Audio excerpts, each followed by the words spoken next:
All stand. The Court of Public Opinion is now in session. Judge Will Fox presiding. Welcome to the Court of Public Opinion. I am Justice Will Fox. We're here today to argue the case as to whether the character Captain Crunch is in fact American or British. Arguing the case that Captain Crunch is in fact British will be the Right Honourable Mr. Eric Kosey. He will have 5 minutes to put his arguments. Following the completion of those, we will hear from Mr. Paul Capaldi, who will argue that Captain Crunch is in fact American. Mr. Capaldi will also rebut any arguments that Mr. Kosey put in his opening presentation. Following the completion of Mr. Capaldi's arguments, Mr. Kosey will get an opportunity for 2 minutes to rebut any arguments put by Mr. Capaldi, but he must only stick to the matters raised and not introduce any new matters. At the completion of those arguments, you, the jury, that is in fact the public, will get to determine the verdict, and you will do this by way of a 1-question survey that will be attached to this recording. That survey will simply ask, is Captain Crunch British or is Captain Crunch American? Please cast your votes carefully because the penalty for losing this case is very severe. Whoever loses the case will be required by law to sing the national anthem of the opposing country live on video for all to see. If Mr. Kosey loses the case, he will be required to sing God Save the Queen. And if Mr. Capaldi loses the case, he will be required to sing the Star-Spangled Banner. Not quite sure who will be the losers in that, perhaps our ears. But that's how it's going to go. So I leave it now for the opening statements from Mr. Kosey. Mr. Kosey. Good day, and if it please the court, I would like to go ahead and right now offer my arguments as to why I believe Captain Crunch was created British. Quickly, want to just cover one thing that I'm mainly going to cover in rebuttal, but it's not proper to assume that Captain Crunch is American simply because he was created in America. Okay? I'll explain more about it later in rebuttal, but suffice to say, to assume that something is American because it was made in America, and especially when it comes to fictional characters and things like that, that's not a foregone conclusion. So we're going to talk about the fact that bushy mustaches are kind of traditionally a British thing. They are kind of a very British trait to have the real bushy mustache. Okay, to further illustrate what I mean by that, I'm going to go ahead and play you this clip. How do I look, darling? Girl bait, sir. Pure bloody girl bait. Moustache? Bushy enough? Like a privet head, sir. Good, because I want to catch a particularly beautiful creature in this bush tonight. Bushy mustaches, girl bait. I just might need to update my profile on Facebook. I would just say that when you find that in your own in British humor, where they make fun of the bushy mustache like that, in this comedy that's based on World War I in the trenches, you know, the British trenches, when Britons make fun of themselves in that way, that could kind of tell you that it's kind of a British trait, isn't it, for them to poke fun at themselves that way. So next thing we're going to move on to is name.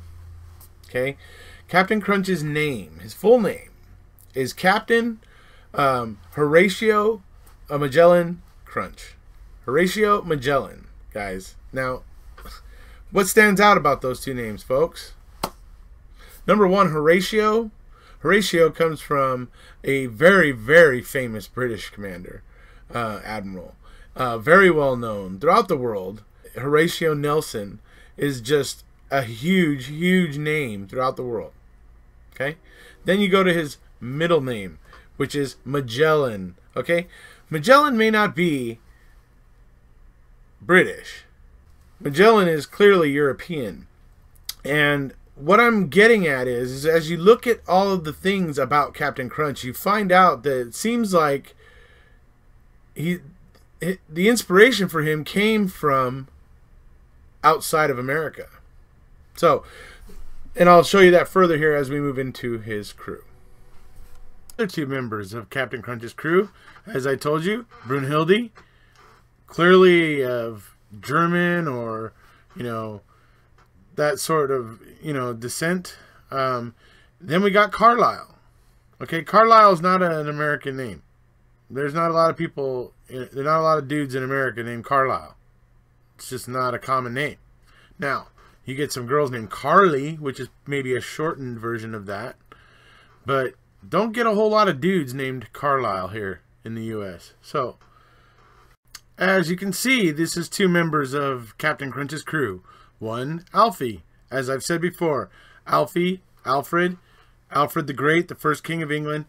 I guarantee you, there's not a lot of people over here in America that get named Alfred. It's just not a very common name here in the U.S. So that's, to me, a very British crewmate.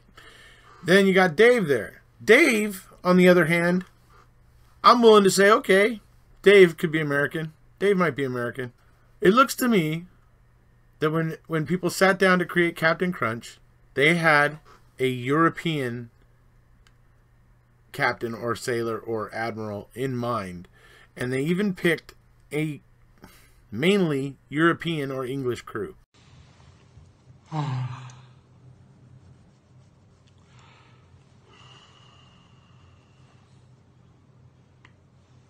Continue, Mr. Cozy.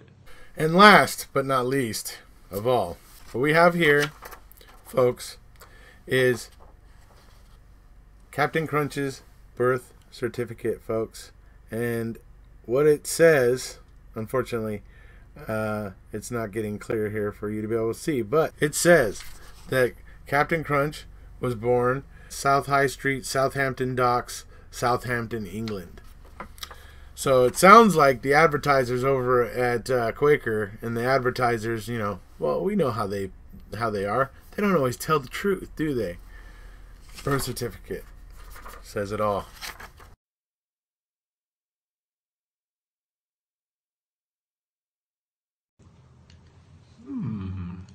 Birth certificate. Very interesting point, Mr. Cozy.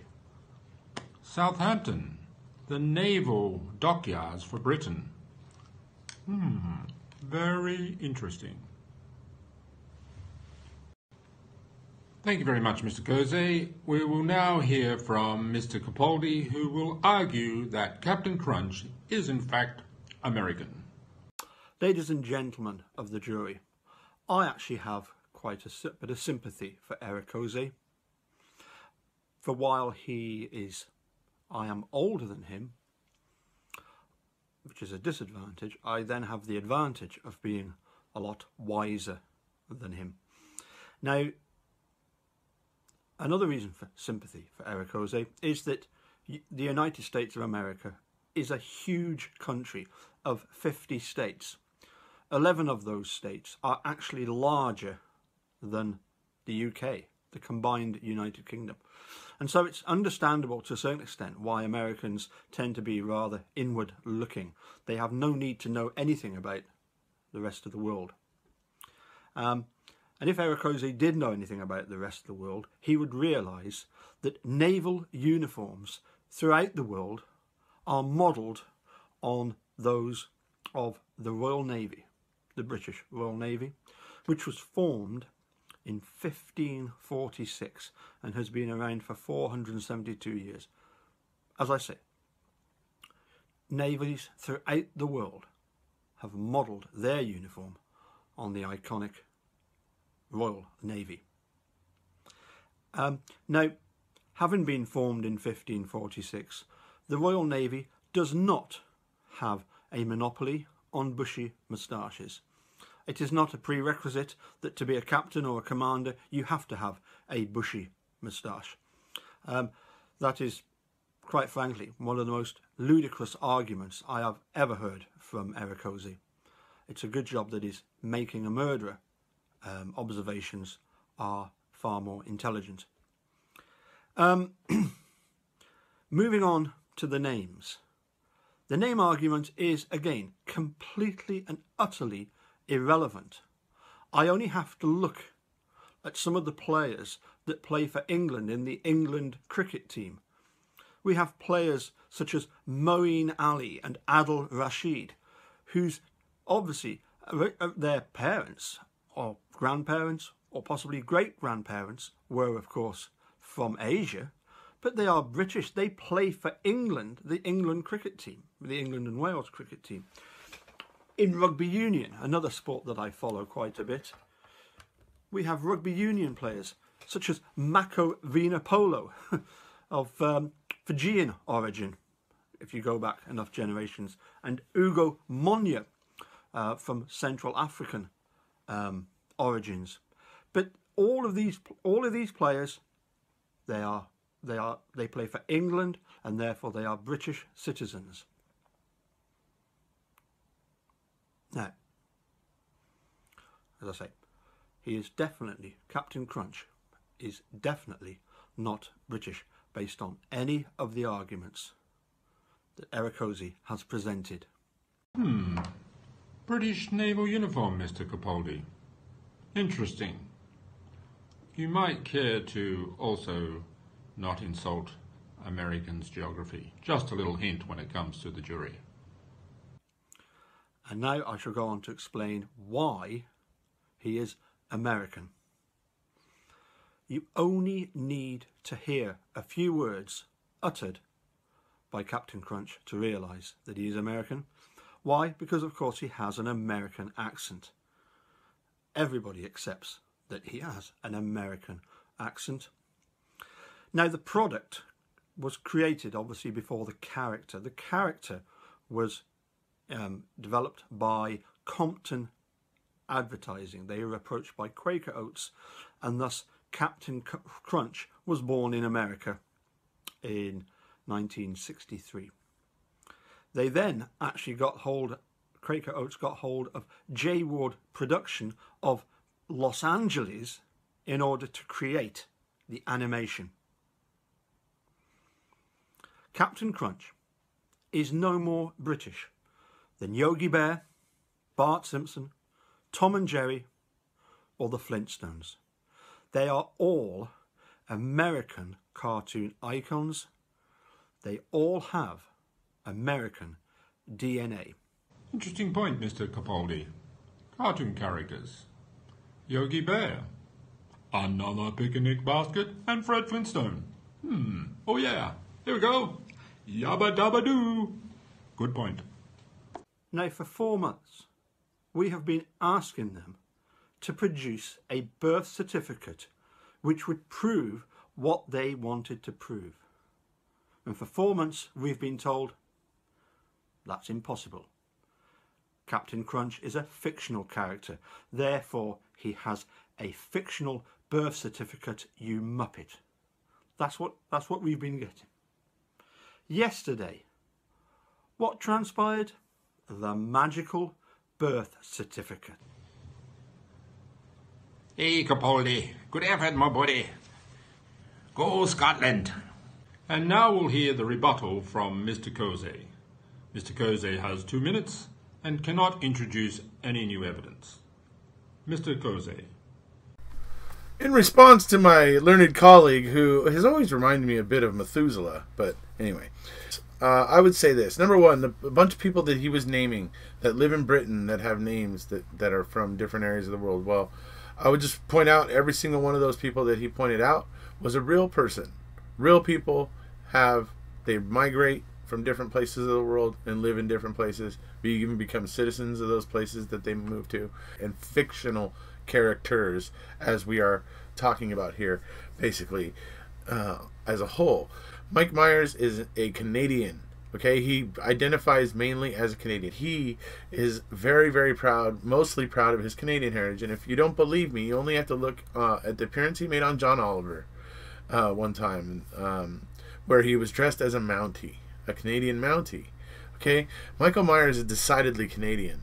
Does that make Austin Powers Canadian? Oh, he actually concedes the fact of what I'm kind of saying when he says that the rest of the world looks to Britain when they design their uniforms. Ah, you mean like people might have looked to Britain when they were creating Captain Crunch, possibly?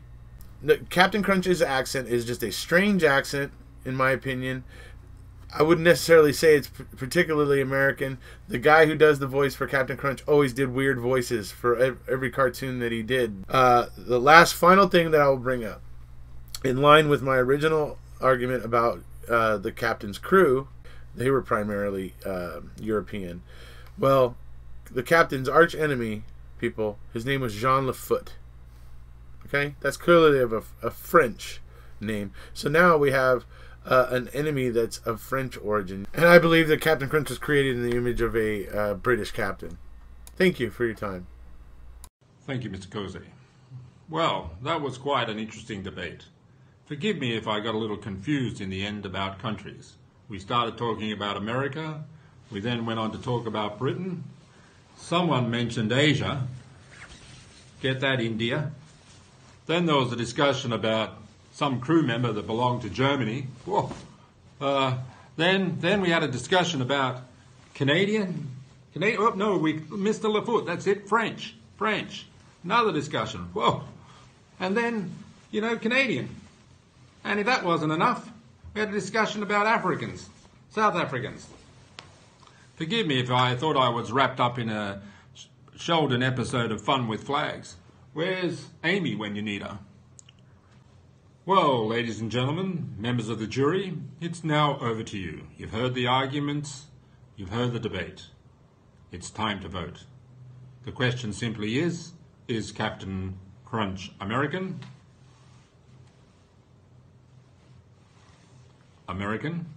Or is he in fact British?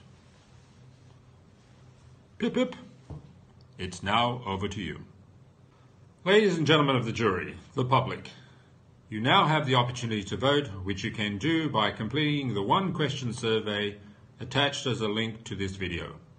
Please vote carefully, as the penalty for the loser is very severe, as mentioned in my opening statements. It's now time to vote, and the voting will be open for approximately 1 day. Thank you for your interest, thank you for your attention, and thank you for your duty. This court is now adjourned.